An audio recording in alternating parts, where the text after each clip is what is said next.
Vous écoutez le journal du télétravail, un podcast du magazine Management. Je suis Lomique Guillot, rédacteur en chef du magazine Management, et je suis ravi de vous retrouver pour ce nouvel épisode de notre journal qui, tous les jours, vous informe et vous aide à mieux télétravailler.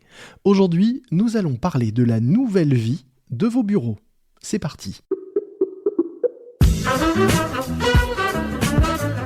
C'est le journal du télétravail.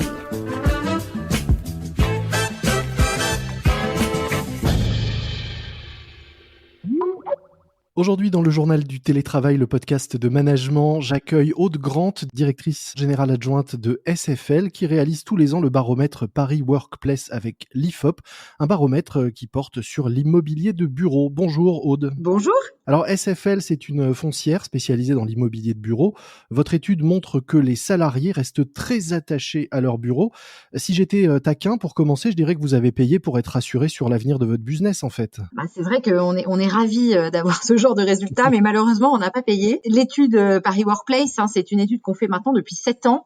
Et comme vous l'avez dit, c'est en lien avec l'IFOP qui réalise des sondages totalement indépendants. Et là, ce qui est assez spécifique à cette étude, c'est qu'on a interrogé 1500 personnes avant la crise sanitaire et le confinement qui s'en est suivi, et 1500 personnes après. Donc, on est une des seules études à avoir une photographie avant-après de ce que les salariés pensent de leur bureau et du télétravail en particulier au regard de cette crise sanitaire. Effectivement, c'est intéressant, avec donc une vague en février, une vague en septembre pour ce sondage, et un baromètre qui du coup est riche d'enseignements, à la fois sur le télétravail et sur l'avenir des bureaux. Premier enseignement, le confinement n'a pas fait exploser les demandes de télétravail, mais il n'a pas non plus dégoûté les salariés d'y avoir recours, c'est ça ? Oui, c'est peut-être une surprise, mais il n'y a pas de grands changements majeurs de tendance finalement entre avant et après ce confinement forcé.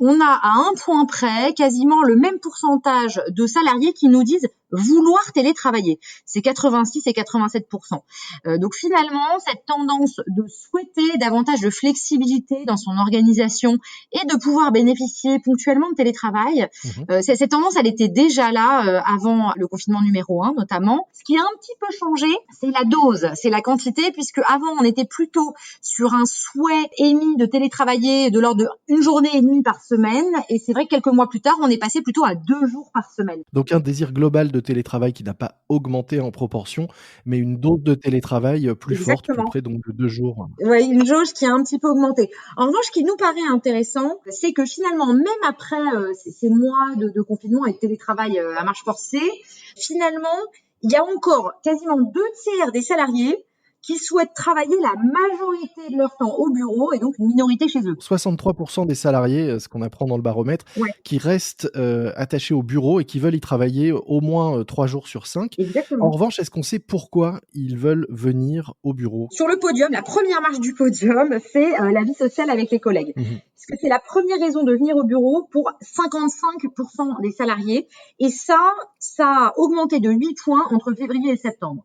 Donc, ce que nous dit cette étude, c'est que les salariés, finalement, ce qui leur a le plus manqué, c'est les échanges. Et d'ailleurs, 83% d'entre eux nous disent, pour communiquer avec mes collègues, je préfère les voir en face à face. Ouais, ils en ont un peu soupé de la visio et ils veulent se retrouver et avoir des discussions en face à face, vous le disiez, puisque d'ailleurs c'est sans doute la cause de ce souhait de revenir au bureau et de renouer des liens physiques et réels avec ses collègues, c'est que beaucoup de télétravailleurs réguliers se sentent particulièrement seuls. Absolument. Alors ça, c'est un chiffre, moi je qualifierais d'assez inquiétant. Plus de 50% des salariés, donc 55% des salariés qui sont des télétravailleurs réguliers, disent souffrir d'un sentiment d'isolement au sein de leur entreprise. Et on voit aussi que les télétravailleurs réguliers ont très nettement une peur plus importante d'être licenciés que les salariés qui viennent régulièrement au bureau. Donc on sent vraiment que ce télétravail à haute dose provoque un stress et un isolement chez les salariés. Et ça, c'est un indicateur, à mon sens, assez préoccupant pour les managers et les DRH. Loin des yeux, loin du cœur de mon N+1, donc c'est ce qu'on pourrait traduire de ça. Absolument. Cette étude, vous la menez depuis maintenant plusieurs années. Est-ce qu'il y a un autre chiffre qui vous a marqué, et intrigué ou interpellé dans ce baromètre ? Il y en a un qui est assez intéressant parce qu'en plus, il est assez générationnel. C'est un chiffre qui est lié au temps de transport. Alors ça, c'est quelque chose qu'on a suivi ces 7 dernières années. Très clairement, le poids du temps de transport sur le bien-être des salariés et leur engagement dans l'entreprise, il est de plus en plus fort. Mais là, pour la première fois, on a quand même une majorité des moins de 30 ans qui seraient prêts à réduire leur salaire pour pouvoir travailler à moins de 20 minutes de chez eux. Alors on le rappelle, l'étude a été faite en début d'année, donc juste après des grèves qui ont marqué les Franciliens. C'est sans doute aussi un effet de cette période qu'on a vécue. Vous avez tout à fait raison.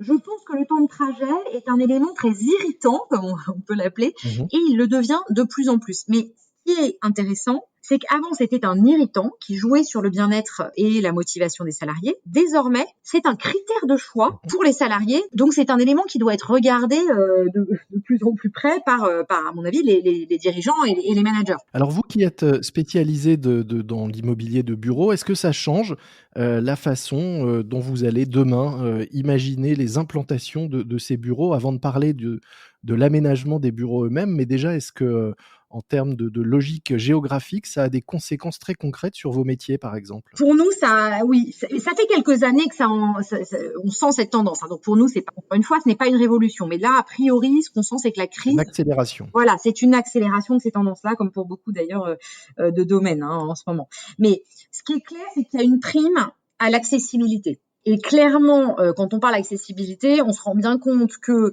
Paris et certaines zones en première couronne très bien reliées par les transports en commun vont tirer leur épingle du jeu, en fait. Deuxièmement, il y a une prime aussi, et ça c'est intéressant et c'est assez nouveau, à la mixité de l'environnement de travail. Je m'explique. Les salariés vous disent maintenant qu'ils veulent des bureaux ouverts sur l'extérieur et sur leur quartier. Il y a une porosité entre l'immeuble, et c'est d'ailleurs comme ça que nous les pensons, et le quartier. Et ils disent qu'ils souhaitent, autour de leur lieu de travail, pouvoir réaliser tout un tas d'actions dans la journée. Ça, c'est le fameux mélange vie pro, vie perso. Donc, notamment les jeunes vous disent qu'ils souhaitent aller voir un médecin, se faire livrer un colis, faire du sport, voilà. Et donc, ce qui est très intéressant pour nous, investisseurs de bureaux, c'est qu'on se rend compte que les services qu'on a dans l'immeuble doivent être complémentaires des services du quartier. Le sport, c'est un bon exemple. Si vous êtes dans un quartier où il y a 2 clubs med gym à moins de 500 mètres, pour ne pas les citer, l'implantation d'un fitness n'est pas forcément prioritaire. En revanche, on sent bien que comme le sport est quand même une demande très forte des salariés, on sent que l'implantation d'un fitness est d'autant plus intéressante dans des quartiers qui en manquent. La restauration, c'est pareil. Dans un quartier où pas beaucoup d'offres de restauration à proximité, vous allez développer des offres différentes, à emporter, assises, à la carte, etc. Alors que l'offre va être peut-être plus restreinte dans un immeuble en plein cœur d'un quartier où les bistrots fleurissent. Donc on se doit vraiment de penser non pas l'immeuble type, mais l'immeuble complémentaire de son quartier. Pour parler de tendance, il y a une autre tendance au-delà de l'accélération dont on parle beaucoup, c'est moins mais mieux. On viendra moins au bureau demain, même si on y viendra toujours beaucoup. Est-ce qu'on y viendra mieux? Est-ce que concrètement, vos futurs aménagements seront plus haut de gamme, différents et encore plus attractifs et attrayants que ceux que vous réalisez aujourd'hui? Moi, je pense qu'en fait, on ne va pas avoir le choix, parce que c'est vrai qu'on voit bien que demain, probablement, les entreprises vont quand même lâcher du lest sur le télétravail et offrir plus de flexibilité aux salariés. C'est une quasi-certitude. Donc, on voit que les salariés, ils vont avoir le choix de venir au bureau ou pas. L'enjeu pour les entreprises, c'est de leur donner envie de revenir. Et, comme dit l'expression, on n'attire pas les mouches avec du vinaigre, pardonnez-moi. C'est-à-dire que si, finalement, quand ils viennent au bureau, les salariés, ils ne sont pas mieux que chez eux, ils vont quand même pas forcément avoir envie de revenir. Donc, ça veut dire quoi? Proposer des espaces qui sont mieux que chez vous. Déjà, on a parlé des services, c'est un point important. Le sport, la restauration, la conciergerie, pourquoi pas un auditorium pour organiser des séances avec vos clients, vos fournisseurs, des grands parkings vélos, très accessibles, très agréables, pas dangereux. Ça, c'est la partie servicielle. Ensuite, il y a quelque chose qui est assez intéressant parce qu'il est assez subjectif et pourtant les effets sont assez forts, c'est l'introduction du beau. On en a parlé avec pas mal de nos experts sur cette 7e édition, et notamment avec Mercedes Serra, donc qui dirige, comme vous le savez, l'agence BETC, et qui a une conviction que nous avons beaucoup chez SFL qui dit, en fait, le beau génère de la créativité. Ça veut dire quoi le beau? Ça veut dire qu'en fait, dans un immeuble de bureau, il va falloir faire intervenir des designers, des architectes, etc., qui vont magnifier les endroits pour générer des émotions positives que les salariés vont immédiatement ressentir et qui vont leur donner envie de venir en fait et de travailler. Et enfin, il y a l'aménagement. Alors nous, vous savez, on livre des espaces qui sont vides en fait aux entreprises, c'est des plateaux de bureaux, puis après les entreprises les aménagent comme elles le souhaitent. Mais on voit bien que ces bureaux, ils doivent proposer aux salariés à la fois des zones pour travailler en commun, donc des zones d'échange, des zones de déconnexion, c'est un point important, et c'est pas forcément ce qu'on a chez soi. Vous voyez, quand on a des enfants en bas âge, etc. Bon, la zone très calme, bon, pour travailler tranquillement, elle est pas forcément accessible chez soi. Donc des zones de calme, des zones de passage, des zones où on peut être debout, on peut être assis, etc. Donc en fait, les bureaux de demain, il va falloir qu'ils soient pluriels, probablement encore plus qu'aujourd'hui. Et est-ce que, puisque une des raisons de venir au bureau, c'est de se rencontrer, de voir ses collègues et d'avoir une vie sociale, est-ce que vous pensez que cette période signe la mort définitive du bureau individuel? Bon, les entreprises les ont quand même beaucoup réduit, le nombre de ces bureaux individuels. Ça, tout le monde l'a vu dans les aménagements. Mais ce qu'on avait mesuré notamment l'année dernière, c'est que les salariés plébiscitaient majoritairement les bureaux partagés de 4 à 6 salariés.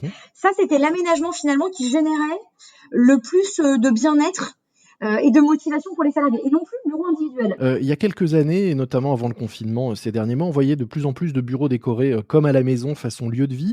Est-ce qu'aujourd'hui, cette tendance n'a pas un peu du plomb dans l'aile? Alors, vous n'intervenez pas, vous, sur l'aménagement, on l'a compris, mais est-ce que malgré tout, de votre point de vue d'observatrice, vous n'avez pas l'impression que désormais, lorsqu'on vient au bureau, on n'a justement pas du tout envie de se sentir comme à la maison? On pense effectivement que l'inspiration est plutôt celle de l'hôtellerie, avec, vous voyez, beaucoup de connectique, beaucoup de fluidité dans les déplacements, beaucoup de design. Donc c'est plutôt de ça qu'on s'inspire plutôt que de l'habitation. Et c'est intéressant parce que cette année, nous avons interrogé un designer très connu qui s'appelle Rami Fischler, qui s'occupe de plusieurs types de produits immobiliers, mais du bureau en particulier, et il est totalement sur cette ligne-là. C'est-à-dire qu'il dit, moi, je suis pas là pour faire la maison au bureau, parce que on est complètement d'accord, les gens, ils ont besoin de déconnecter. D'ailleurs, c'est un des problèmes du télétravail, c'est qu'il n'y a plus de frontières, et finalement, on travaille presque plus que quand on est au bureau.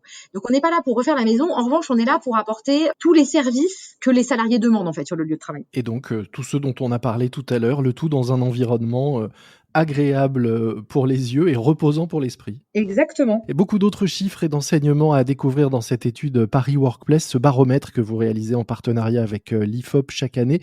Nous mettrons dans les notes de cet épisode un lien direct pour découvrir l'ensemble de ces résultats.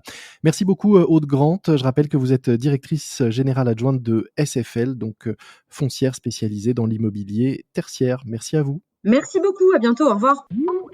C'est la fin de cet épisode du JT, le journal du télétravail de management. Merci de nous noter sur les différentes plateformes d'écoute sur lesquelles vous nous écoutez, en nous mettant, s'il vous plaît, 5 étoiles. Vous pouvez aussi nous retrouver sur la page LinkedIn du magazine Management. N'hésitez pas à réagir et à commenter les posts qui parlent de notre podcast. Moi, je vous dis à très vite. D'ici là, soyez prudents, respectez les consignes et les gestes barrières. Portez-vous bien et bon télétravail à tous. C'est le journal du télétravail.